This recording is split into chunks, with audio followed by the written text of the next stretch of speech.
Orbitant à environ 60 millions de kilomètres du Soleil, Mercure est la planète la plus proche de notre étoile. Malheureusement, la planète est relativement dure à étudier, du fait notamment de sa proximité avec le Soleil. Mais son histoire et ses secrets ne nous sont pas totalement inconnus pour autant. Alors embarquez dans ce nouveau voyage et partons à la rencontre de Mercure, la planète discrète. Mais avant, petit avertissement. Mercure est la planète la plus proche du Soleil. Du fait de cette position, il est difficile d'avoir des informations sur son histoire. Les principales sources d'informations ont été recueillies par des missions comme Messenger de la NASA ou avec des observations récentes. Mais maintenant que ça c'est dit, commençons notre voyage.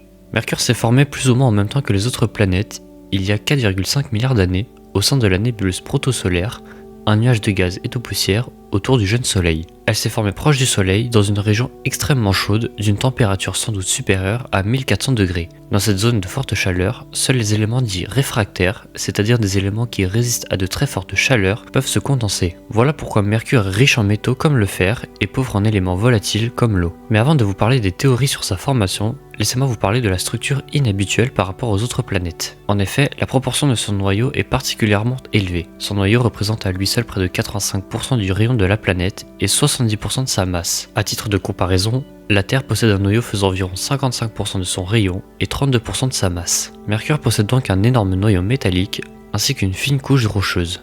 Cette structure peu commune suggère qu'elle a perdu une grande partie de son manteau rocheux par le passé qui alimente les théories sur sa formation. Il existe d'ailleurs 3 théories principales sur la formation de Mercure. La théorie de l'impact géant, qui est d'ailleurs la théorie la plus populaire, veut qu'initialement, Mercure faisait environ la même taille que la Terre ou Vénus. Mais il y a 4,4 ou 4,5 milliards d'années, elle aurait été percutée par un énorme astéroïde ou une protoplanète, peut-être de la taille de Mars. Une grande partie de la croûte rocheuse se serait alors arrachée et éjectée dans l'espace. Seul serait resté le noyau métallique surdimensionné autour d'une fine couche de roche. Mais un problème existe avec cette théorie. Les débris de la planète auraient dû être capturés par le Soleil ou d'autres planètes, mais les simulations montrent que ce n'est pas cohérent avec ce qui a été observé.